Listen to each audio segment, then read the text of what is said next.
Hello, everyone, and welcome back to the Regeneration Advent Calendar. This is day 3, I want to say. Yeah, day 3. We're Day losing 3. track already. I'm What is losing. going on? I mean, it's been a month for us since we recorded the last one, so please forgive me. We're on the cusp of Beyond War Games arriving at Big Finish. I'm sure we've done a stream on it, so check out that stream if you want our thoughts on it.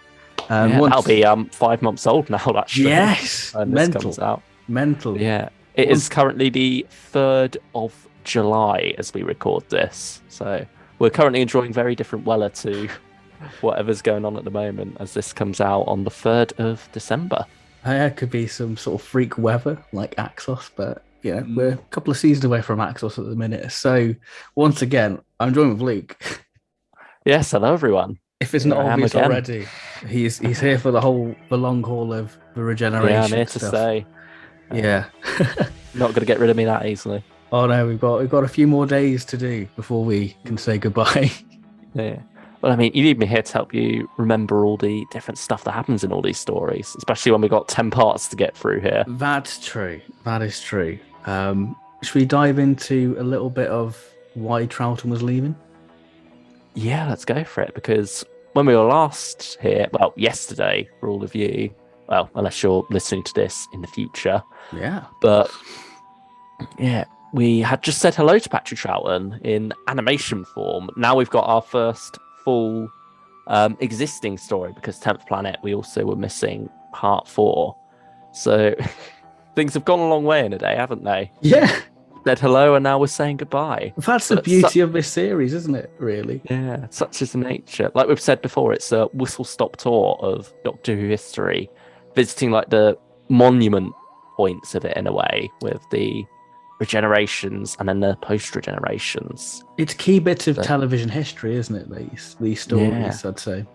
Yeah, but it had been 3 long, grueling years for Patrick Troughton, as often they were out there like doing the filming work for the next story while they were still finishing up the studio work on the previous ones. And I think quite a few episodes were like going out the week after, because they like rehearsed and all through the week, recorded them on the Friday, and then they'd go out the Saturday of the following week. So it was tight stuff, wasn't it? And very grueling, because it was a constant. It's a conveyor belt, isn't it? There wasn't much time off.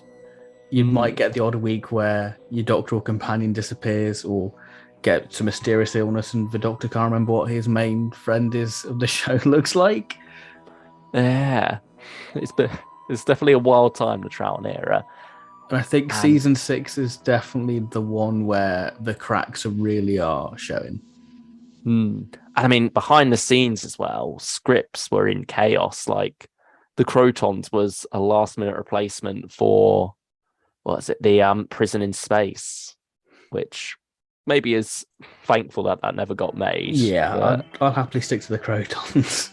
Yeah, and I mean, part of those script problems is why we end up with a 10-part epic at the end here, because they had 10 episodes to fill. Very little time left to commission new scripts, so Terrence Dicks and Malcolm Holt got locked in a room together for a while to crack this one out, really, didn't they? And I Bit think of hyperbole there, but I think it works rather well. Spoilers to the review, I think that it has plenty of legs, and it's a good way for Troughton to say goodbye to the show for now. Yeah, he certainly made a comeback a few times. I think Tennant might now be rivaling that, but yeah, it's mental.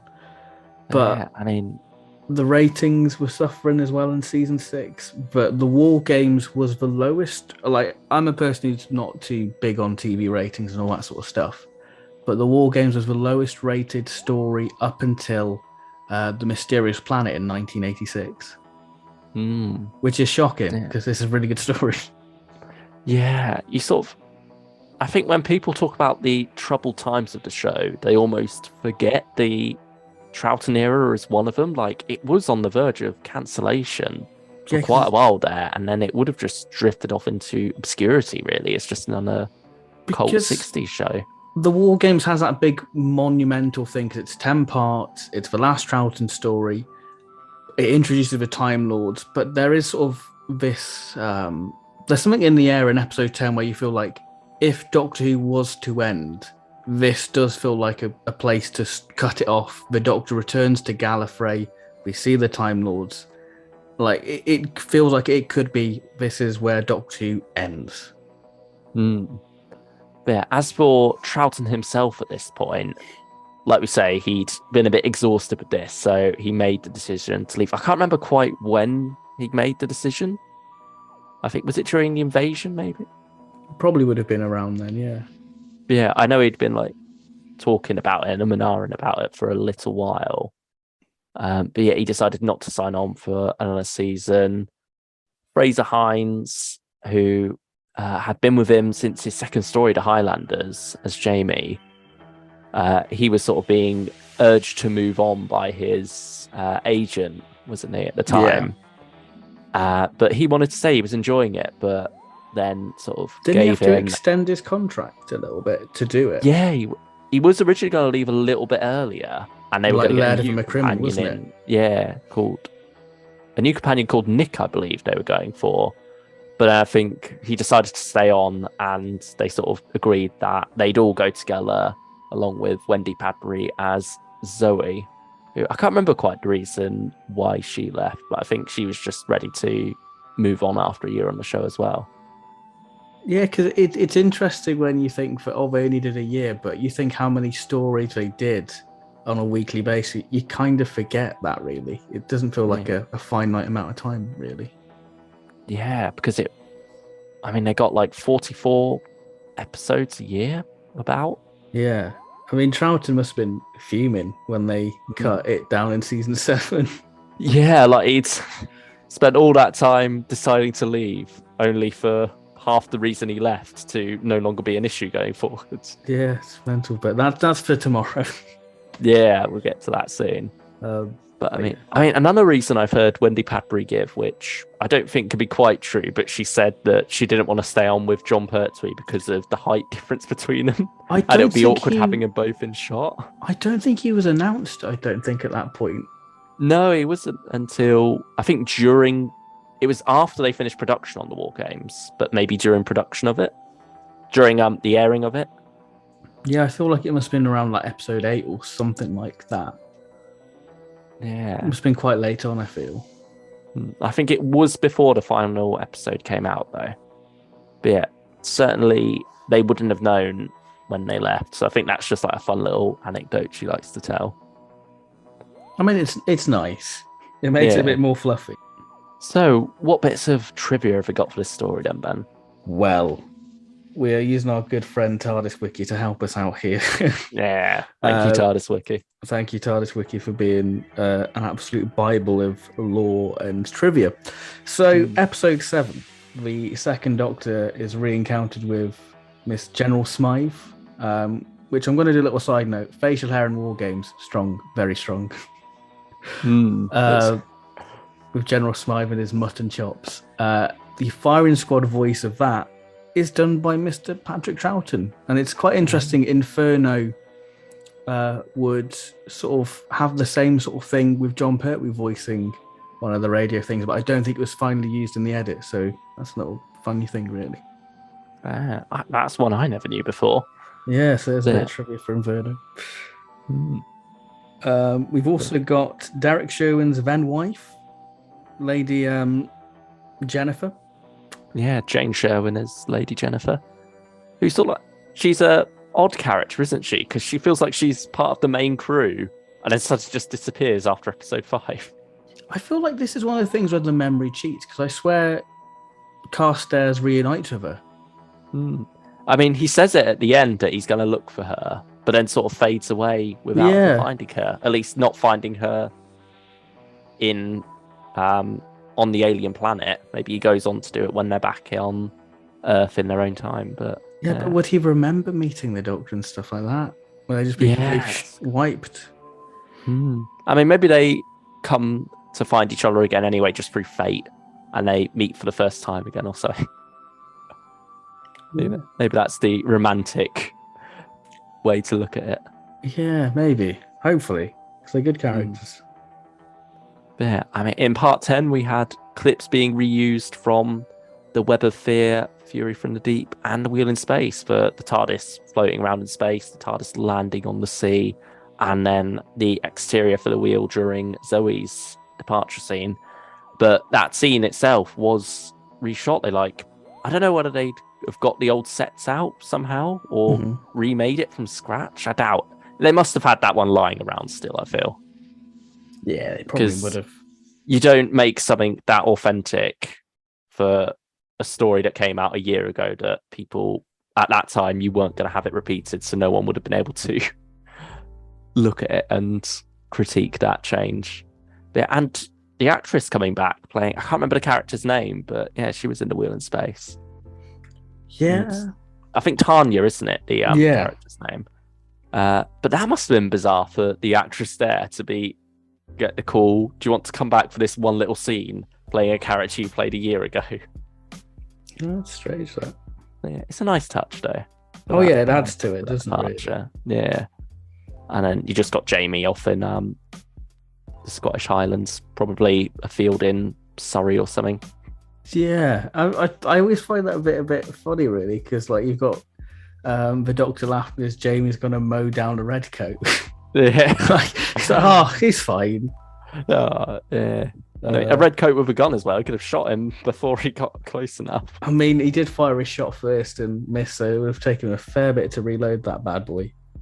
Yeah, that's a bit mean of the Time Lords, actually, isn't it? Like, they've dropped him down deliberately right next to an enemy soldier to shoot at him. It could be the one from the actual war games itself, you know? Yeah, you never know. From episode 2. Less romantic form of destiny there. Oh dear. So, little fun fact about the German helmets in this one. The German helmets in the 1917 zone are wrong because those helmets were decommissioned in 1916. I mean, it's not as bad as the space helmets for cows, the Viking helmets, because it's like a myth. It's like an urban legend that they've got the horns on them, but Time Meddler leans into that there. In the Doctor Who universe, they did actually have the horns, I suppose. Yeah, it's all good. John Levine also makes an uncredited cameo here as the Yeti. Oh, yeah. So that's rather nice. So I think that's one of his... this is a post-Benton appearance as well, actually, because he was Benton in The Invasion. That was his first appearance. Yeah, because he'd done a couple of monsters before that. None of Yeti in Web of Fear. I think he was also the Abominable Snowman, wasn't he? Yeah, I don't know if he was in Abominable Snowman. I swear, in those behind the scenes pictures where they've got their heads off, you can see John Levine. You can make him out. Oh, I don't Maybe know. not. But he was certainly a Cyberman in the Moon Base. So this is like his last non-Benton appearance here. I mean, talking about like the monsters, the Dalek within this is a Dalek from The Chase. Which is rather interesting. Yeah, it makes you wonder why they had that model still around. Like, I thought they would have updated them each time, just used the same models, but swapped things out a bit. Yeah, maybe Shawcraft kept one aside. I don't know. Yeah, perhaps. And I suppose one final little note here, keeping it back in the family, is that David Troughton is also in the story. Yes. King Paladin. Yep. Okay. The throw forward there. No, I can't.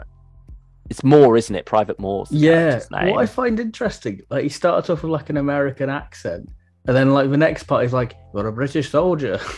Yeah. Because you've got quite a few Resistance, Simon. You've got quite a few big like Who alumni in this, haven't you? Really, you've got Philip Maddock. Yeah, of course. And then you've got the person who plays the German equivalent of General Smythes, who, later to play a few other roles in classic Who, like Neva in Face of Evil, I think. Yeah, does a good job in this one. I think it's not quite as much of a party as Planet of the Spiders is, though. Like, that is very much bringing back all of the favourites of the Pertwee era in a way. Yeah. Yeah, well, we'll talk about that in a couple of days. Yeah, 2 days time. Yeah. But for now, shall we get into the synopsis for the War Games? This big, chunky 10-part synopsis. Yeah, let's try and remember it the best we can together. Yeah, I mean, I'll kick us off with part 1 here. Yeah. As we get into it very quickly, actually. Like, there's no scene inside the TARDIS. Like, it's straight. TARDIS comes down. They step out into the muds. They It's walk quite joyous, isn't it? Yeah. It's very much has that last hurrah feel in a way. Yeah, it does. Just with, like, the calm before the storm. They Wasn't find wasn't that film? I know I'm going off topic. Wasn't that filmed in like a rubbish tip, like in a tip? very probably. It certainly has that look to it. I mean, it works wonderful. Either that or a quarry. It's got to be one of the two. One of those for sure. Yeah. Jamie pokes some barbed wire and hurts his fingers. I'm surprised he didn't get tetanus at this point. I hope he has his jab. Yeah, I'm sure the doctor's got. I mean, he's got the anti-radiation gloves. I mean, drugs. So I'm sure he's got some tetanus jabs and stuff inside the TARDIS. Yeah, for sure. I mean, it's probably not even a jab. It's probably just like a little capsule to stick in his mouth at this point. Maybe the food dispenser comes up with it. It doesn't just do food; it does some drugs as well. Who knows? But we're getting way off topic here. Tangent time. We're not even 1 minute into the story. But yeah, the Doctor quickly assesses that they're back in history, Jamie. They're in the First World War. And then they run across Lady Jennifer. And after that, they are quickly captured by German soldiers. So they get bunged into Jennifer's ambulance, driving for a bit. And then the English show up and capture them. So they're rescued very quickly. Like, for a story that they say, it's padded out, it goes along at quite a pace in part 1. Like, a lot is happening early on. So they get sent down into the trenches. The soldier's unsure what to make. The captain there's unsure what to make of them. So he sends them to General Smythe at General HQ, where they end up getting court-martialed. Jamie is assessed to be a deserter from Highland Regiment and gets sent to a military prison. Zoe is espionage, isn't it? Espionage, yeah. And I think same I can't remember Doctor, quite what her sentence is. But yeah, she gets a lighter sentence than the Doctor, though. He has betrayed king and country and has got summary execution. He is placed in front of a firing squad. And that is the end of part 1. But yeah, I suppose before that, General Smythe is looking a bit fishy there. We see that he's getting his it's not spectacles. His spectacles he has, doesn't he? Because the other one has a monocle. Oh yeah, that's it. It's the monocle. Yeah, he does go for the spectacles, and he's hypnotizing them to make sure that the Doctor is found guilty and the whole trial is a farce. And he also has a mysterious little communicator inside his bedroom. So which I think gets uncovered in episode 2, isn't it? I think there is a short scene in episode 1 though, where he opens up the picture, and then that sergeant comes in, and he's get out. I do like how it mirrors, like, you've got the then king. I'm terrible with royal family stuff, and then like the German one's got the German equivalent of like the royal family back then. It's quite nice how they sort of mirror each other, like their offices. Oh yeah, where they're hiding the little screens. Yeah. Shall I talk about nice. Episode 2? Yeah, go for it. So a shot rung out. We think, the Doctor's been shot, but no, someone else has been shot. So saved by the sniper. Saved by the sniper. So the Doctor and Zoe are reunited, and off they go. And we have Smythe reporting to his video screen that he's leaving for a little conference, and a unit materialized behind him, very reminiscent of the TARDIS with a sound. A side rat, I think that's how to pronounce it, or Sid rat. It's strange. Like TARDIS reversed, isn't it? Yeah. I don't know if it's got an actual acronym or they just flipped TARDIS around and then didn't put much thought into that. I mean, ask the War Chief. Yeah. He came up with that idea. So we go back to seeing Jamie in his prison, where he's thrust into prison with a redcoat, his enemy. And he thinks he's in 1745. And we have the Doctor and Zoe off to try and rescue Jamie from the military prison. Um, and this is when sort of they start questioning about this mist, that there was a mist, and then they ended up here with like the red coat. Yeah, that's like when Jennifer and Carstairs talk to each other as well. They mention the mist. I think like it might be some form of German gas, don't they? They theorize, but it's a bit more sinister than that. Yes. So we have Commandant Norton, who is sort of in charge of the military prison, would you say? So we have Yeah, he's the commandant, isn't he? The commandant, yeah. So we've got the Doctor and Zoe going in there to try and free Jamie, and you've got the Doctor pretending to be from like the War Office.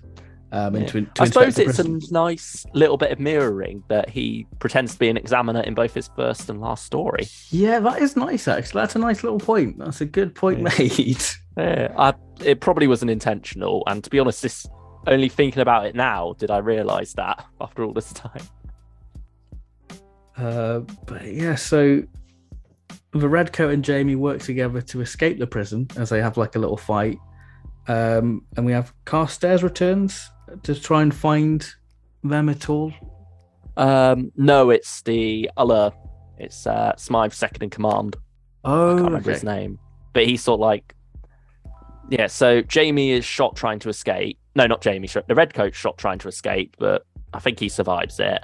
And Jamie is captured and brought to the commandant's office, where Zoe then knocks the commandant out after he starts questioning whether the Doctor really is from the War Office. And then they're like, all three reunited, ready to escape again, just as General Smythe's second in command bursts through the door. So he was there to tell the commandant of the camp that they've escaped, only to find them there.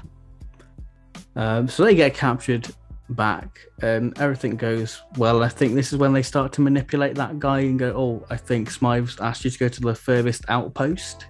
Yeah, Jennifer and Carstairs. Yeah, they've clocked on that something's not quite right now. They've clocked on that the court-martial wasn't in order, and so they want to have a chat with the Doctor, work out what's going on. And this is when they sort of uncovered the actual screen itself, and they see Smythe watching them, and this is when Smythe orders like an artillery strike after they sort of trying to figure out a bit more to it. So if they go back in their little ambulance, where they go through the mist for the first time and encounter some Romans. Yeah, and then that is the end of part 2. Part 3 then kicks off with them driving back through the mist, back into the First World War zone. Although they don't quite know that they've got zones yet, do they? And they decide that they need to go back to the chateau because they need a map of the area, don't they? And so back they go quickly, and they've got to bluff everyone there once again about what's going on. And they break into General Smythe's office once more and not quite put a bomb on his safe, but they unload the gunpowder from the bomb, plug that into the lock, and then set it off. There's a nice little scene there where the Doctor's looking for something to use as a fuse, and he like fondles one of Jamie's tassels, doesn't he? Well, his own pockets come in. Well, his own little button strings coming off. So he could have used that. Fine. Yeah, but instead he decides on the candle and sets that off. And then they've got a map now. They know what the area is, and this is when things start to come together a bit more, because before this, you're not really sure whether it's like all one place divided into these zones or they're actually traveling through time. But now this is where you realize that they have all been taken to this new place where there's these different zones. You've got the 1917 zone, Roman zone, American Civil War zone, and then there's this blank space in the middle, which the Doctor decides is where they've got to get to. So it's through the next time zone barrier into the American Civil War zone, where they are ambushed by I can't remember which side soldiers it is, but is it the South? Yeah, it might be the South. I think it's the Confederates in the north, and then it's Republicans in the south, isn't it? I think it's got to be the South because that's the ones they accuse Jennifer and Jamie being spies of the South, isn't it? Mm. But yeah, so they're attacked there, and then Carstairs stays behind to hold them off, so he ends up getting captured there. Meanwhile, the Doctor, Zoe, Jennifer, and Jamie make their way to a nice little barn, which is a set we're going to be seeing quite a bit for the next few episodes, isn't it? Yeah. Where a side rat appears again, and loads of soldiers come out of it while they're hiding. The Doctor and Zoe go to take a look inside, and then suddenly an attack begins outside. Jamie goes to warn the Doctor, but it's too late. The door shuts, and the Sid Rat leaves, taking the Doctor and Zoe with them, while Jamie and Jennifer are trapped. Episode 4. So Jamie and Jennifer are soon to be surrounded by soldiers, but they're saved by the Northern Confederacy. But Yeah. while this is all happening, we have the Doctor and Zoe looking around the side rat, and Zoe notices that this is exactly like the TARDIS. Yeah, bigger on the inside. So this is when we sort of Zoe notices these goggles, and they become quite a prominent thing within this part, I would say. But I don't feel like the goggles are fully explained of what they actually do. It's more just helps them blend in, really, doesn't it? Because everyone else is wearing them. No one really questions. Well, they get the goggles once they get to the where the side rat's going, don't they? Yeah. So like it's always like a university type place where they're being instructed on the brainwashing techniques that are going on there. Yeah. It's a bit strange the whole thing because it's like I'm rambling here, but it's fine. The goggles and like the dress up is very much in keeping to like Troughton sort of disguises, like little fun things he has throughout his era, especially like when he first started. Like the washerwoman and like the German doctor in the Highlanders. But this is when we get them sort of exploring the side rat, and they notice a whole armies of soldiers waiting to be dropped off, and we see the Sid rat or side rat or whatever you want to pronounce it, dropping off these soldiers to different time zones. Zoe wants to get off, but the Doctor's like, no, this will return back to its main base. So they drop the Roman soldiers off and the Germans, and then off they go back to the main base, where we start to explore the whole sort of the people behind it. And this is where we have the war chief talking to the scientist about the reprocessing, because there's like a 5% failure. So there's like this whole little thing about, there's some rejects sort of forming like a resistance within these time zones. And then said resistance ends up rescuing Jamie and Jennifer, don't they? Yeah, because they were accused of being spies of the South. Yeah, they've got both sides against them, don't they, over in the American Civil War? I mean, it's the same in all time zones, really. No one trusts them. Yeah, which is rather interesting. So we have them sort of exploring and stumble on, the Doctor and Zoe stumble on like the lecture, like you say, about the reprocessing, and this is where Carstairs is used as a bit of a dummy, as a bit of an experiment to begin the reprocessing side of it. And this is when the war chief arrives, isn't it? Yeah. And he views the experiment, and Carstairs notices that the Doctor and Zoe are German spies. And that sort of raises alarm bells as they run off. And yeah. Well, actually, yeah. Not quite. I think he does recognize they're spies, but I think they sort of dismiss it at first. And the Doctor's like, "Oh, you're not programming it right. You need to thoroughly deprocess him first." And then the war chief turns up, and he recognizes the Doctor, and so that's why they have to run off at the end before the reprocessed Carstairs captures Zoe and holds a gun on her. I feel like that's probably the weakest cliffhanger of the story, I'd say. Yeah, maybe. For me, anyway. It's for 10 episodes, though, I think it's got a pretty good hit rate with the cliffhangers it's got throughout it. Oh, yeah. I mean, I feel like a lot of the cliffhangers feel more like 70s cliffhangers, if that makes like I think with the 60s cliffhangers, they linger a bit more usually. Mm. And then it's sort of like a fade to black. But this is like a quick cut, almost as if it needs to scream there before it starts going into the titles or the end credits. Sorry. There also, I mean, one thing I forgot to mention in part 3 is their whole getting captured by the Germans thing, and then von Reich, the German general there, also turns up as one of it's either the North or the South. I can't. Yeah. I think he's the South, isn't he? Yeah, he's gotta be. Yeah. The Republican.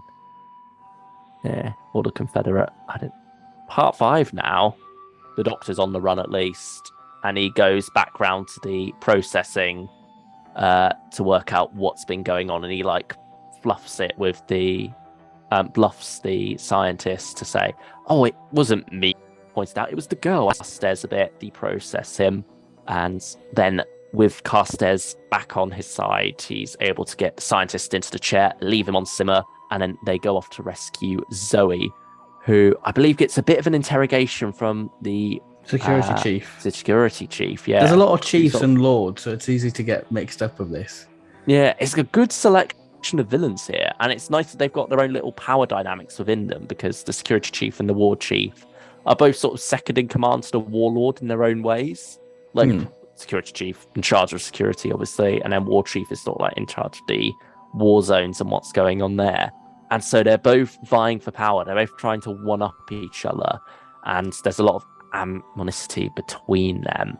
And given that the war chief is a member of the Doctor's own race, the Time Lords, he's an outsider, and so that plays into a lot of the security chief's mistrust of. There's a lot of paranoia between him, really. Yeah, and he's like convinced, because the Doctor, Zoe, and Jamie have arrived here, that they're part of some plan by the war chief to usurp control. And so he's interrogating Zoe and realizes that she's never been processed before, and she is from the 21st century, which feels a bit odd, doesn't it, to say she's from the 20th. I mean, it's not the first time it's mentioned. I don't know whether they say that Wheel in Space is set in the 21st century, but certainly the Mind Robber has that scene where, with the carcass, where it's mentioned that Zoe's from the 21st century. I think they might even mention the year 2000. Yeah, I'd never thought about really. I thought like Zoe's just in the far future, like the 50th century or something like that. It's funny when you think about how differently they saw the future back in the 60s. Yeah, compared to what we have. Well, just look at End of the World. I mean, that's probably a bit closer than Wheel in Space, at least. But this is when Zoe gets like the key idea, because this is where she learns about the resistance leaders in each time zones, and this will come back a big thing in the later parts. So the Doctor very much sort of uses the scientist's own little process thing against him and leaves him to simmer, which I think is quite funny. Yeah, it's quite a nice little scene. But meanwhile, Jamie and Jennifer are with the Resistance now, and they've captured Von Reich. They wanted to shoot him at first, but Jamie convinced them to let him live. And so we've got like the captain now coming in, Russell. We also see that there's some bits of amnesty in the Resistance as well, isn't there? You have a couple of them facing off against each other. I think a Sidrat then arrives, and some of the guards come out, and they kill one of the Resistance members, but the other two are shot. And then they test the Resistance, test the guns, but they can't use them. They're useless. They've got like isomorphic controls, I suppose, to the guards.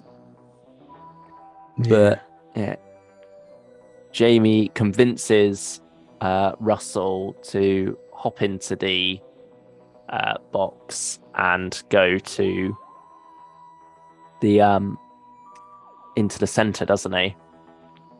Yeah. Join him and go find the Doctor. And meanwhile, Lady Jennifer is then written out of the story at this point, where Russell says, "Oh no, you can't come with me. I've got a lot of injured men back at camp. They need a nurse like you." And she's like, oh, fair enough, I'll head off then. And so that's the last we see of her. I think her last line is like to Jamie, she's saying, tell Carstairs, well, I'll see him when I see him. So, it's the classic Who thing of they want to do a bit of romance, but they're not ready to fully commit to her or anything, are they? Yeah, classic Who at its finest. So, yeah. Meanwhile, the Doctor has rescued Zoe alongside Carstairs, and they go to the landing bay, and then suddenly a load of guards turn up, and the Doctor's like, oh, maybe someone important's arriving. But no, it's Jamie walking out, and then Jamie is shot down along with Russell and a couple of other soldiers. And that is the end of part 5, the halfway point. We're nearly there. Nearly there. So episode 6 is we see Jamie and all the resistance people being taken away to be reprocessed, and this is very much the mission to get Jamie back. So the Doctor uses the sonic screwdriver to create it's almost like he's going to say reverse the polarity of the neutron flow when he says it. Yeah, it's like reverse the magnetic field, isn't it? So that the wall panel pops away. It's very close to it, which is kind of cool. So we have the security chief questioning Jamie with the helmet, and this is when we get the sort of thing of, oh, he wasn't processed as well. But while that's happening, we have Von Reich being guarded by Mr. King Paladin himself.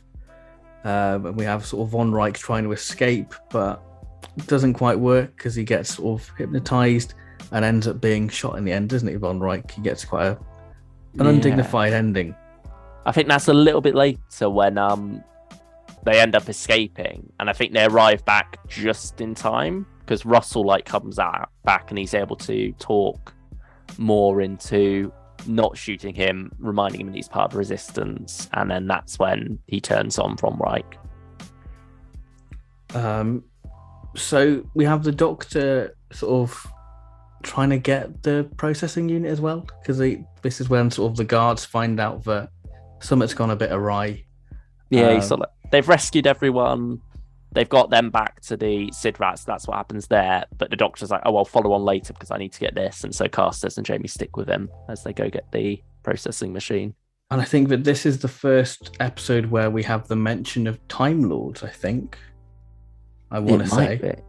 Yeah, probably during a discussion between the security chief and the war chief. Because this was when we realised that the Doctor and the security, the war chief are the same species, the same kind. Unless that's in the late, I don't know. I feel like it's in this. Was that later on? It might be. Yeah. So we have everyone going back to the side rat, and we notice while the Doctor gets the processing thing, he gets these little gas canisters, which become quite a handy little thing. So off they go into the Sid rat, trying to go back to where they were before, but the war chief has a solution, and he starts to play with the dimensions of the side rat, causing the DVD menu to play out. Yeah, it's like they've got remote controls, haven't they? Yes, The alien race. They're never given a name in the story, but the war people, I suppose we'll call them. I think they were meant to be called warlords, but then there was sort of a thing with Terrence Dicks sort of saying, would it confuse with Philip Maddox's character? Yeah. They decided just to say generic aliens. It's always a bit confusing when you talk, because you've got a warlord in this story and the war chief. But the war chief is a Time Lord and the warlord isn't a Time Lord. So I mean, probably in this review already, I've slipped up once or twice and said warlord when I meant war chief, or vice versa. Well, like I said, there's a lot of wars and a lot of chiefs. Yeah, and also Zoe has got a mission at this point as well, hasn't she? Because, like you mentioned earlier, she's seen all the resistance leaders, so she knows where they are, what their locations are, what they look like. It's a bit weird that they know the locations of them, but haven't done anything about them. Yeah. But yeah, that's just a minor slip up. And so, yeah, Zoe is off with Russell and the rest of the resistance to go join up the different resistance groups together. Because so far they're just individual little groups, aren't they? But coming together into one army, they might stand a chance. 7 now. Nearly there. Yeah. the Doctor tricks the war chief. He's like, oh, okay, I surrender. And like you mentioned the smoke earlier, he ends up throwing that down, grabs the controls quickly while everyone's disoriented and choking a bit. The master circuit rods, they call them, isn't it? And then he uses that to control the Sidrat he's in and take it anywhere they want. And they decide to avoid the 1917 zone because they know that's where they'll be looking for them, and instead go for the Roman zone, I believe, where we then get the repeat of the Roman cavalry charge. Yeah. As Jamie, the Doctor, and Carstairs run through the mist barrier and end up back in the 1917 zone where they're crossing that. And then they end up caught by a machine gun nest, but Zoe arrives just in time with her new resistance friends to save them from that, but not save them from the soldiers that have captured them. So I think Zoe says, like, oh, don't shoot because you might hit my friends, we'll follow them instead. And so they're taken back to General Smythe, who we've not seen for a little while. He's like a nice little throwback at this point, isn't he?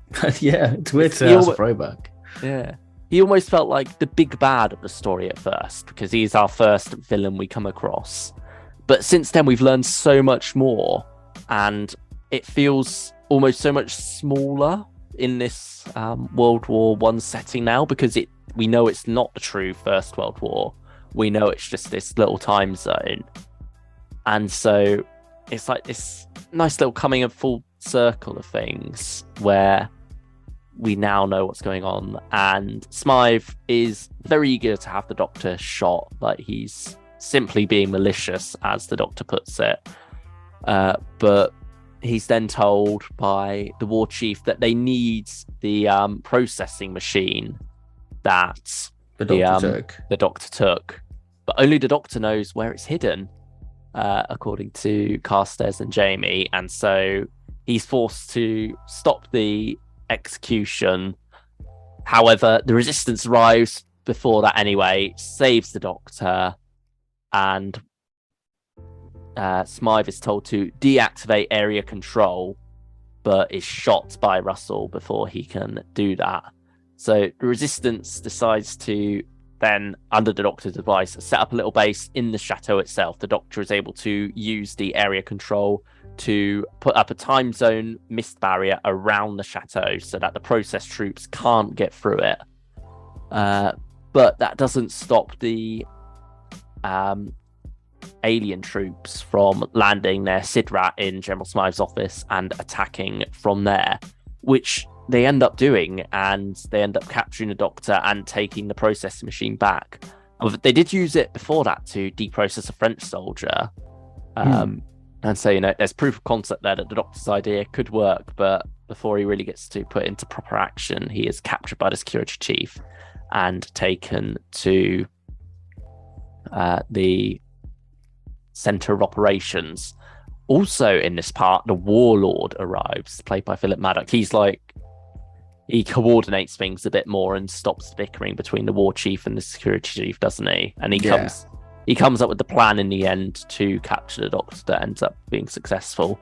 What a wonderful actor Philip Maddock is. I mean, he's appeared in a fair few Doctor Who stories, like we say, but each time he feels completely different. And for me, I think this is my favourite role of his, because he has such a presence here. In this story where you have quite a few different villains, he stands out as the leader of this race. He stands out as much more dangerous, much more competent. And I mean, just his arrival, like the fact that there's these alarms blaring and then all these troops come along and he turns up. I think just what a presence Philip Maddock has in this role.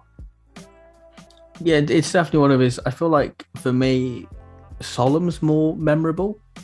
Yeah, that's definitely the role he's most remembered for when it comes to Doctor Who. Nobody remembers the Power Crawl one at all. No. You kind of forget he's in Power Crawl, actually. Yeah, and I mean, Croton's... it's a pretty good start for him there. It's amazing how much younger he looks there as well, despite it being the same year as War Games. It's just, like you say, with the beards in this, like the makeup of it, it just adds so much. He's got like a Steve Jobs look, doesn't he? Yeah, he does. Yeah, Pre Steve Jobs, Steve Jobs. yeah, that's true. Yeah, I suppose Doctor's captured now, trying to take it away with part 8. Yeah, so part 8, we see the little resistance trying to sort of barricade and set up like a machine gun in that room where the side rat appeared. And this is where we sort of get Russell going back to try and get more resistance members. He tries and gets the Mexican Civil War person. Yeah, they sort of like invite Arturo Vial. I like to use my own guns. My gun's best. It's a, He's a good he character. turns up in part 8 of 10. He's not even in 10, really. He's just in these 2 episodes, but he makes a big impact, doesn't he? Yeah. Vial. He's great. So Jamie's I think left. Troughton gave him tips on the Mexican accent. What are you doing here, Bruce? Huh? Oh, maybe. Who knows? So Jamie's left in charge. While we have the security chief interrogating the doctor with the weird headset thing, saying you'll only last 15 minutes, 30 at a push, because the war chief wants for the security chief wants the doctor to admit that he's in league with the war chief. They're conspiring to be against the race, or planning all this sort of game. So the war chief is trying to. Then the war chief arrives, doesn't he, and tries to convince that his intentions are pure with what's going on, that he wants to be sort of a ruler of the galactic empire, doesn't he? Yeah, he convinces the security chief that it won't work on the doctor because he's a member of his own race, doesn't he? Yeah. And then he ends up having a little chat with the doctor himself, where he tries to make himself out as benevolent because he's saying, "Oh, I want to conquer the galaxy so I can rule it peacefully." Yeah, like that's gonna work. Yeah, but the warlord, meanwhile, wants to use the what's it called? It's sort of like a nuclear bomb, isn't it, of some kind? It's like a neutron bomb, I want to say. Yeah, neutron. That's what they call it. Yeah. But yeah. And that's sort of like what convinces the doctor to pretend to work with the aliens, because if he doesn't help them capture his resistance friends, then they'll just all be wiped out by this neutron bomb along with everyone else in the war zones. Because we have Jamie trying to persuade our boy Arturo to join forces because we're stronger together in unity. So he agrees, and this is where we sort of see planned attacks on the different war zones to get all the attention there. So like a side rat can appear in all the guards so they can storm the actual main base. And then like this nice, it's almost like a little montage, isn't it, where you got that dun dun dun dun dun dun. Yeah, especially when you get like the Crimean little explosion thing. It's like, oh, well, someone's getting like beat to death, because there's quite a few like punches within this, and it's like they're just punching the guard it's like a game of tennis to like Jamie and like Russell are like punching the same guard like left to right. It's great, not for the guard, but yeah. No, I think that's in part 9. Yeah, part 9. I'm getting ahead of myself, but yeah. I just mentioned because I just find it kind of funny how it is like knocking these guards around like tennis balls. You've got like that one guard with this massive beard as well. Yeah. Facial hair game, strong. Yeah. Once again, we're getting ahead of ourselves.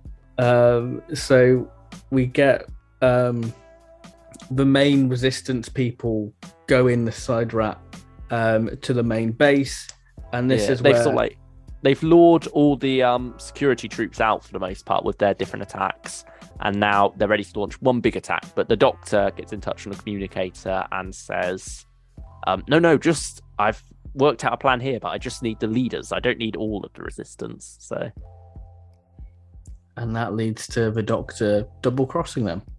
Yeah, don't move. You're completely surrounded.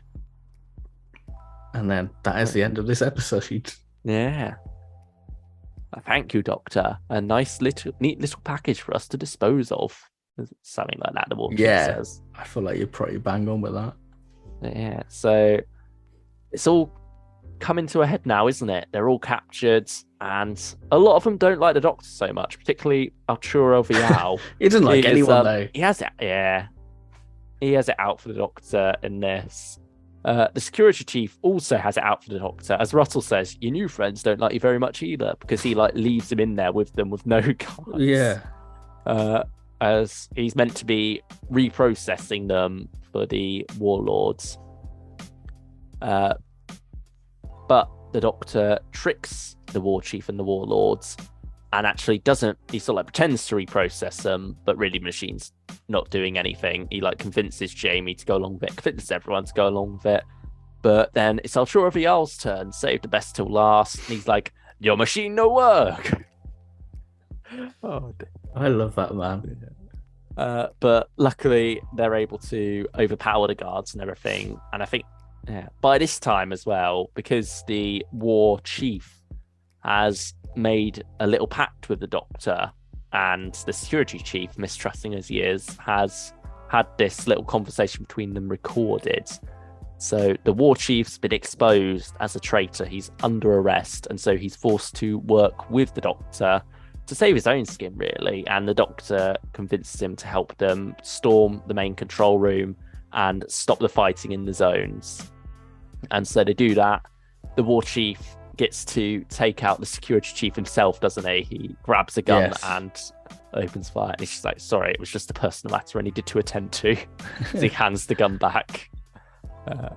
I mean, I imagine you like that moment quite a bit, because you said you found the security chief quite annoying. Yes, with his very weird voice. Well, I will control him with my mind. He does. Well, he is.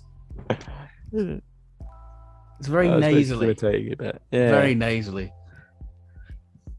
But now at this point, the war chief reveals that part of the reason he kept the Doctor around was because the side rats are running out of life. They're to make the remote control work, it shortens the lifespan of the TARDIS, doesn't it? And so very soon all the side rats will be useless, which means that they can't use them to get everyone home. So the Doctor is forced to make a tough decision here, and he decides to call in his own people, the Time Lords, to help get everyone back where they belong. And so he like pulls out those little cards and uses his mind to come up with a message, and you get that nice little stop motion sequence where the box comes together. Yeah, and this is where the Eighth Doctor novel by Terrance Dicks fits in with McGann meeting the Second Doctor as he makes the box. So there's a nice bit of trivia I forgot to mention, because Terrance Dicks has got a big thing for the war games, especially in his own expanded media.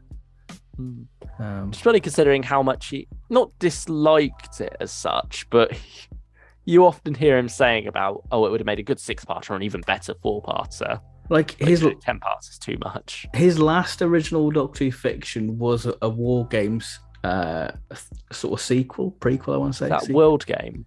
No, it was in the Target storybook. So 2019, the last little bit of Terrance Dicks was still writing about the war games. Oh wow, it's funny that, isn't it? Yeah. But I think despite Terrance Dicks' long association with Doctor Who, obviously being script editor for 5-6 years, or maybe even 7, I think he came on board just at the end of Web of Fear, and then stayed up until Planet of Spiders. But he hasn't actually written that much Doctor Who, at least credited on. Well, he's probably wrote a load because of the Target books, but that's a different matter, I mean, like TV it? series. Yeah. I mean, this is his first one that he's credited on as a writer. Yeah, because he did Horror Fang Rock and 5 Doctors, was it? Yeah.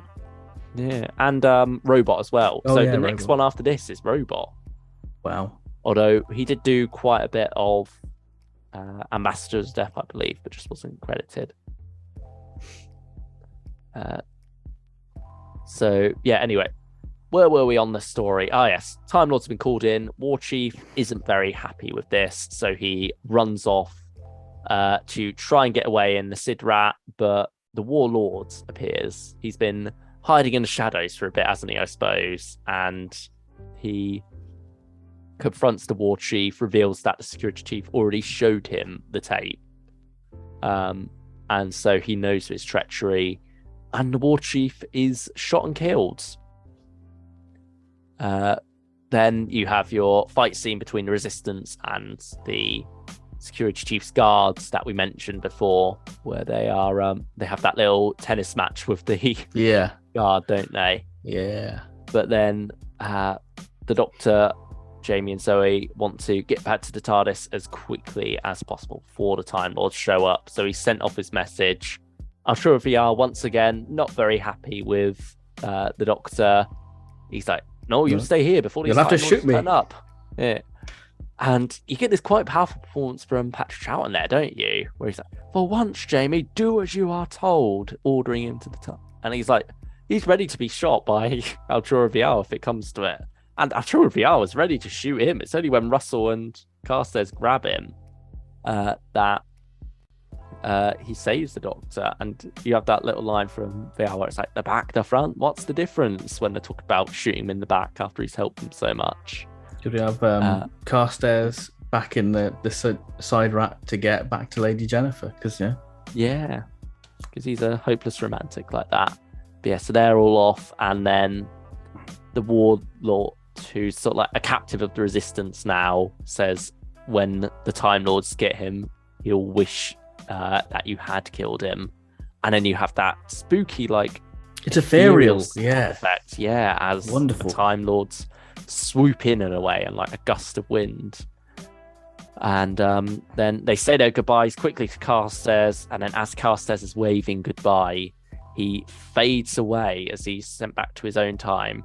The Doctor, Jamie, and Zoe then have to make a rush for the TARDIS, but they're being slowed down a bit by some strange effects as they try to get to the lock. The Doctor can't quite put the key in, and I think Jamie or Zoe asks what's going on, and the Doctor's like, it's the Time Lords. And that is the end of episode 9.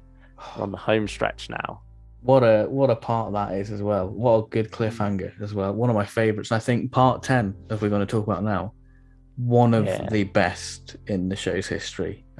It's a very simple thing as we see the Doctor and Jamie and Zoe on the run trying to outmaneuver the Time Lords. We see them get the stock footage of View from the Deep. The TARDIS starts to sink and water starts coming in, a bit like Legopolis in a way, trying to flush the Master out, trying to flush the Doctor and Jamie and Zoe out. That doesn't quite work. So next thing they go is out into deep space trying to get it, but the Time Lords break through and off the TARDIS goes to Gallifrey, I guess at this point. We didn't know it was called Gallifrey. No, that's not until Time Warrior, so still 5 years off. So where we have the trial of the Warlord, but the Warlord comes through his guards and tries to take the Doctor and Jamie and Zoe to try and get the TARDIS back so they could have the power of the TARDIS is to begin their empire, which doesn't last well because they get banished and time locked, which you sort of see the harsh reality of the Time Lords in that moment. Yeah. Like very above it all, aren't they? Yes, very much so. So we say Jamie and Zoe get stuck behind, the Doctor's trial begins, and we get one Time Lord reasoning with the Doctor, with Jamie and Zoe about, oh, you can say goodbye, and then we get a very nice understated goodbye between those characters, and then off we go, and they're off in their own time. The Doctor sees them, and the Doctor... he says about their memory being wiped as well, which is probably... It's the fact that it's left until after goodbye where the Doctor says, they'll forget me, won't they? Yeah. That really makes it heartbreaking. So after that heartbreak, there's more heartbreak for the Doctor because he doesn't like a new face. As he's sentenced to exile to Earth, and we see off he goes spinning in a very sort of psychedelic sort of way of spinning. Yeah, there's sort of like 5 of them at one point, isn't there? And I think his face also fades to black. Yeah, which I think makes it think that, there's no sort of future in a way. You don't know who he's going to be. I guess you knew it would be John Pertwee, but you're not going to get a glimpse of John in this. Yeah, it's like the only Regeneration story not to feature the next Doctor at the end of it, isn't it? Yeah. if it even is a regeneration story now that we've got Yeah. beyond war. And I mean, obviously, even before that, there was loads of season 6B theories and even some content of sorts in the form of novels. But yeah, that's War the games. war games. Yeah. So that all out the way, should we dive into our bit of review of the war games? I feel like we've sort of spoiled our thoughts, but hey, it's the war games. Yeah. And I think that's sort of the point of us going through that synopsis, really. Like, because if we were to just dive into our thoughts off the top of our head, we'd be all over the place. We'd be talking about random moments from here, there, and everywhere. I mean, I'm sure some people would argue that our synopsis is a bit like that anyway, but it's a bit more controlled. It allows us to collect our thoughts together and put out some things before we get into our thoughts proper, I suppose. Do you want to kickstart with it? I bloody love the war games. It's one of those stories where you don't stick on that much, but then you stick on, you're like, why do I not watch this more often? It's really good. A lot of people complain, 10 parts, why is that so long, so off-putting? But for me, once again, we've said before earlier, the idea is something that can stretch forever and ever, really. Like, it's a very solid idea for a 10-parter. The whole concept of like the warlords collecting like the greatest warriors to create like a super army is really good stuff for it. It's quite late on in the story where you actually get that explanation as well. Yeah.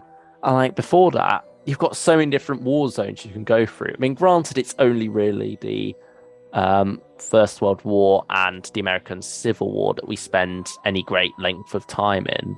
We actually get English Civil War, Boer War, quite a few other wars in there, really. A load of them. Yeah, they sort of mentioned there, and I'm sure you see some soldiers hanging about as well during different scenes. Yeah. But yeah, just the scope of this story, the way it expands as it goes on, like you start thinking, oh, you're in World War One, but then the twists and turns in that, like you have the hypnotizing going on, you realize things aren't quite what they seem. Something strange is going on in World War One. And then you have the mists and other things. And then with the redcoat turning up, it gets even more intriguing. And you wonder, what is going on here? Is something going wrong with time? And, the fact that those layers keep getting peeled back as it goes along, it is brilliantly paced as a 10-parter, I say. I think it's got enough action to keep you going there and enough plot revelations to keep things fresh. You don't feel like you're treading the same ground too much here. Things keep twisting and turning around. Admittedly, there is quite a bit back and forth to pad it out, but I think it's so well done. Patrick Troughton, Fraser Hines, and Wendy Padbury are all really carrying this, doing such a good job in all those scenes that you don't really mind all the back and forth. There's like some nice comedic moments, like the freeing of Jamie from the prison while the doctor pretends to be an examiner from the War Office. It's got so much wonderful stuff going on, so many great villains as well, so that you really get that villain climb, as it were. Of the hierarchy, really, like the big shark, of the food chain of villains, I guess, in a way.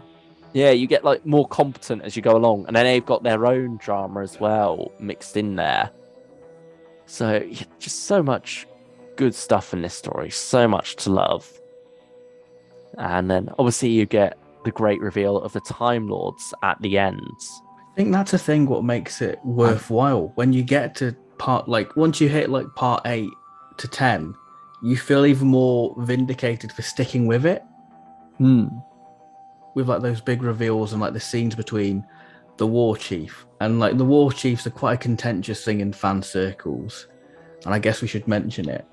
Do you think he's the master? Personally, I don't think he's the master, but I don't hold it against anyone who does necessarily. I think it's down to that one scene where they are interacting, and you think there's definitely those master doctor vibes there. Like, this is definitely a proto master. But because they don't necessarily recognize each other or like talk to each other in the way that the Doctor and the Master would as knowing each other, I think that's what draws that line for me. How about you? See, I'm a great believer that Delgado was the first master the Doctor ever met. And I mean, it's still with the third Doctor, I feel like they're just the Doctor and the Master. That's it. Season 8, bam, that's when the Master comes into it. I know there's a missing adventure, The Dark Path, when I don't think he's called the Master. I think he's called something completely different. But Isn't it? It begins with a K, doesn't it? it's like, I want to say cognoscenti, but that's Big Finish technophobia. Yeah. But yeah, it's something like that. I know what you mean. But going back to like the War Chief, yeah, those character moments are like, oh, this is really good. Like, it's got the master silhouette. You've got somewhat of a goatee beard. You've got the Mm. sort of Japanese style suit what the master had. And even like the little badge, because you said, is that like Time Lord symbolism? Is that like a prototype seal of Rassilon? Yeah, hanging around his neck. Because like he waves that around a bit to the Doctor. Like, is that some sort of Yeah, weight? when he's talking about the Time Lords as well, where he like grabs that and says, "I hold the secret of space-time travel," doesn't he? Yeah. So I want to believe it, but then I kind of destroy my own little headcanon in a way. But I really like those scenes between the second Doctor and the War Chief. Yeah. It's nice when you have that, I had every right to leave. You know, those nice little quieter moments from Patrick Troughton. He's a tour de force in his story. I mean, he's always acting his socks off, but this is one of those ones where he goes 110% in. I think because it's probably like the home stretch for him at this point. Yeah. Sadly, his costume isn't gonna last in a way, because I feel like this starts a trend. It's wrong to say trend, but I feel like it does, where the Doctor's costume just gets a lot more tatty when it's closer towards the end. Like the fifth Doctor gets all sort of the mud blasts, and then Tennant through like the glass, and then Capaldi, obviously a big thing. In Twice Upon a Time, where it's all like tatty from the Cyberman explosion. So I feel like this sort of starts a trend of the Doctor's been through the wars, and I like that. These old clothes of mine are wearing a bit thin. Quite literally, in Troughton's case, the poor knee's given out, the pocket's fallen apart, and in part 3, this is the minute detail we're going for this review. You see Troughton catch one of his jacket buttons, and luckily it's back on next episode, so he's got some magic sewing ability in between that time. So yeah, it's good. Like you say, Troughton is giving it his all, got the nice fun like dress up moments. I like just the little bits where it'll just have that sort of look of just a glance of just humour. 10 parts allows for a lot of variety, doesn't it, as well? Like he gets into loads of different situations, which can show off all these different styles of acting. It's just the manic energy. There's a lot, especially when he's dancing around that TARDIS, trying to fight and trying to get away from the Time Lords. There's such a lovely sort of frantic desperation to, like you say, later on in the part, you have those very nice, quiet, somber moments to the Time Lords. I think it's also quite nice where it's like that one last run with the Doctor, Jamie, and Zoe as they try to get to the TARDIS and escape. But the Doctor knows it's hopeless. He has that moment where it's like, forgot, but he knows that they haven't really forgotten. But he's like, he wants to keep that hope alive a little bit longer for the Doctor, Jamie, and Zoe, and just have this one last go at it with them before he says goodbye. But doesn't that It's just so cause hard. a bit of a paradox in a way? How so? Because obviously the Doctor and Jamie, will have like their travels in like the wheel, but obviously they've been all erased and stuff. So it's like they never actually happened. No, they still happen. He just forgets them. Oh, okay. Yeah, it's just me being dumb. They just wipe their memories. They don't actually erase the stories from happening. I think it's so that they continue their lives unchanged, as if they haven't travelled with the Doctor, rather than using that future knowledge perhaps to change things. I think was what the Time Lords were more concerned about. Yeah, it's a heartbreaking farewell. It really is. And, Jamie won't even remember Zoe or Victoria. Oh, Betty's furious about that. Yeah, I like how there's no score over it. It's just goodbye. And it also, is that another thing? Is this the first time the Doctor gives a companion a cheeky kiss? Does Zoe get a kiss? In I feel like it's in part 2 or 3. Like he gives Zoe no, it's before he gets court-martialed. He gives Zoe a little kiss on the head. Yeah, I think he does, doesn't he? I was thinking of the farewell. I was thinking, No, Jamie doesn't no. even get a hug. Jamie deserved a hug. Yeah, I was like, not a handshake. Embrace each other. yeah, I mean, that'll make a lot of Tumblr people happy if it was more than that. But yeah, I feel like Hartnell must have kissed someone on the hand. Well, no, he must have kissed Susan on the forehead at some point in like grandfatherly gesture. I don't know. It's just one of those things like, oh, that was a nice little moment between Second Doctor and Zoe. Yeah, you're not starting to ship him, are you? No, it's all about 2 and Jamie, isn't it? You can't have a Second Doctor without Jamie. That's why Power is so odd. But it's a blooming good story, isn't it? It is. It's so good. Because I love when a story takes you on a journey, and I feel like this one really does that. You look back at where you started in part 1, and you think how far these characters have come since then. And it doesn't play it safe by, like, if it was a Hartnell story, I feel like each part would have been in a different war zone. It's very much going for let's spread it across and get like the main bits of the war, like you say, the American Civil War, World War One. Yeah, I suppose you think it'd be more like Keys of Marinus, wasn't it? Perhaps. Yeah, more of a quest thing. Yeah. Whereas this is much more of an epic story that takes this idea and spreads it across 10 episodes. It could be a series of its own, really, couldn't it? Like, you could take the Doctor, Jamie, and Zoe out of this and have a sort of series going on there as these people realise they're not in an actual war and then form this resistance. It's a solid idea, it really is. And it's really very well executed. What do we make of the regeneration? I think the little trial beforehand is very powerful as the Doctor, puts his case forward. And it's like, well, you have been content merely to observe the evils in the universe. I've been fighting against them. And then it almost becomes a bit comedic, though, where he's like, no. Oh, you're making me giddy. But I feel like that matches like the impishness and clownness and fun of Troughton's Doctor. But I guess it's like laughing in the face of danger, isn't it? I guess it's more like Eccleston, but he's there to reassure in a way, but it's not reassurance. It's trying to lighten it for a kid to go, oh, damn, the funny little clown man's gone now. But I suppose you're not meant to see it as a death, really, are you? Yeah. And I suppose, as well, it's a different type of regeneration where it's forced by the Time Lords. It's not like his body's reached a point where he's dying. It's just a change in appearance that's been forced on him. So maybe it's a bit less painful for him in this way. I don't know.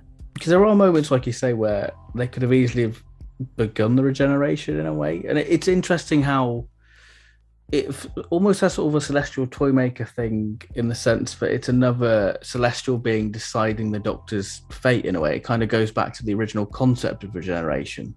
Yeah, I mean, they haven't quite figured out regeneration yet, have they? I mean, it's not even called regeneration at this point. Because in, say, Planet of Spiders, it's given a little push by, I can't remember the character's name. It's not Campo, is it Campo? Toji, is it? Yeah. I mean, even Sarah's confused by it at the end. Yeah. That nice little, thank you, that makes everything much clearer from Brigadier. But there it's like, it's given a little push, isn't it? Yeah. By him, rather than the Doctor doing it himself. So you haven't quite figured it out yet. And here, again, it's not, like they haven't imposed this rule of 13 lives yet, even. So is it like they know the Doctor can change his appearance, but they haven't quite come up with the idea that he does it to avoid death? Yeah. At this point, it's more with the first Doctor, it's not necessarily that he's dying, it's that the body he's currently in is wearing thin. Yeah, the second Doctor's just exile. Yeah, and I mean, it's a bit, I suppose it's a bit weak, and it is more just because Troughton was leaving. But like, I mean, the reason for them wanting to change the appearance, because you have this line where it's like, it might be very awkward for me. I'm known on the Earth, but like, surely that would be more helpful to him. Well, in the comics, like the little in between time between Spearhead and War Games Spearhead, the Doctor becomes a little celebrity on like a game show, on a crime watch thing, and that's where he gets sort of taken off by the celestial intervention by scarecrows to begin his actual exile. So it's strange, really. Yeah, it's funny how it all works out. Yeah. Yeah, I mean, I love that it's him having to call in the Time Lords. Like, it's finally come across something that's too big for him, so he has to call them in itself. It's not that they've caught up with him. He has to take the initiative there to do it. It's in his hands, and he has to suffer the consequences of that. And it sort of feels like a great conclusion of 60s Doctor Who, doesn't it? It brings everything full circle, ready for the next decade and iteration of Doctor Who, as it were. Yeah, it's like his wanderings are finally at an end. And like, it's going back to those mysteries that were sort of teased early on, but then moved on from, really. Like, you have this mystery of where are the Doctor and Susan from? Like, that's what Ian and Barbara have been wondering, like, you know, Doctor Who. But then we've moved on from that for a while. When we get into later Hartnell and early Troughton, it's sort of bringing us full circle to that before we have a new status quo in the 70s. And like the supporting characters, I think, are all pretty memorable. Like Russell, Carstairs, Lady Jennifer sadly gets sidelined. I mean, even like we say, Arturo Vial, only in it for 2 episodes, but he makes an impression. It's like, I do have one nitpick, but I feel like that's just the costume department. Go for it. The guards, like the security chief guards. Yeah, they're a bit. They're just. There's no nice way to put it. They're just gimps. Like it's just. They got like the black goggles as well, haven't they? Yeah. You're like, oh no, and like it's like a poor cosplay of Sharaz Jek before Sharaz Jek was a thing. Yeah, I suppose so. It's funny that Troughton's like the monster Doctor, isn't he? Yeah. Anyway. But it doesn't feel wrong not to have his final story be a non-monster story. And it's not a base under siege as well, really. It's a chateau under siege. Yeah, but it still feels fitting as a way to say goodbye to Troughton's Doctor, even though it's not necessarily a story typical of his era. It feels like something more. It feels like something grander in a lot of ways. Well, especially when you had the old organ music when the Time Lords arrive, yeah. I think that's the best way to describe it. There's such a grand scale to it. It's not quite the universe-ending regeneration story in like Legopolis, but this definitely, I think, has more emphasis on like, this is the last story, so we better make it a good one for Troughton. Yeah. I suppose it's also the fact that it's focused, the fact that you spend time getting to know all these characters. You can feel the stakes a lot more, even if it is just... I mean, sort of like the universe might be in danger eventually when this army's unleashed, but for the moment, it's about saving these people in the war zones and getting away from the fighting. It's even though they're going to be going back to their own wars, sadly. But yeah, but I think that's what makes it even more heartbreaking. Like, these players on this board are going to be pawns again in a greater war from their actual time zone, really. Yeah. And I mean, it's very good like commentary on war itself, isn't it? Where the people in charge don't care about who dies and such. They're just pieces on a board to them. Yeah. And yeah, it's nice that the sympathies of this story are very much with the common soldier, and it's like it's the pawns rising up to take down the king, isn't it? If we're looking at it from a chess point of view, Femric point of view. Yeah. It's quite interesting that this would be in like living memory of World War One for people when this aired. Yeah, that's a fun fact. This story, when it went out, is closer to World War One ending than we are now to when this story came out. Wow. And on that note, I think it's time to do the ratings, I think. Yeah, let's go for it. Do you want to go first? I'm going to go solid 9 out of 10. Agreed. I think a 9 is... Oh, we're back on the same... We're on the same board. Yeah, we are. We varied with Power. Did we drift off in Power? Yeah, we were different on Power, but we're back. We're back for day 3. And this is our highest yet so far. Yeah. I'm sure we'll do like a little. So this is what 18 points for War Games, and then I think we give Power an 8, and you give. I give Power an 8, you give it a 7, so that's like 15, and then 10th Planets. Yeah, so it's getting better as it goes on. 10th Planet's 14, isn't it? I think we both gave it a 7. Yeah. Well, I mean, let's say only 20 points each story can get in total. Yeah. We'll see what Spearhead gets tomorrow. Yes, I look forward to that. We're diving into colour now. Yeah, diving into the John Pertwee era. Lots of firsts coming up, but you'll have to wait until tomorrow to hear our thoughts on that. Yeah, so thank you everyone for watching or listening. In this case, it's more a podcast. These. So yeah, please like and subscribe. Do all that wonderful stuff. Makes us happy. And we'll see you for Spearhead from Space as we join the Doctor plummeting to Earth to begin his exile. But the exile's not going to last that long for us because it's only a day for the exile for us. Yeah, we're going to be far beyond the exile by the 5th. We get to Planet Spiders, but that's all to come. So yeah, we'll see you very soon. Bye-bye, everyone.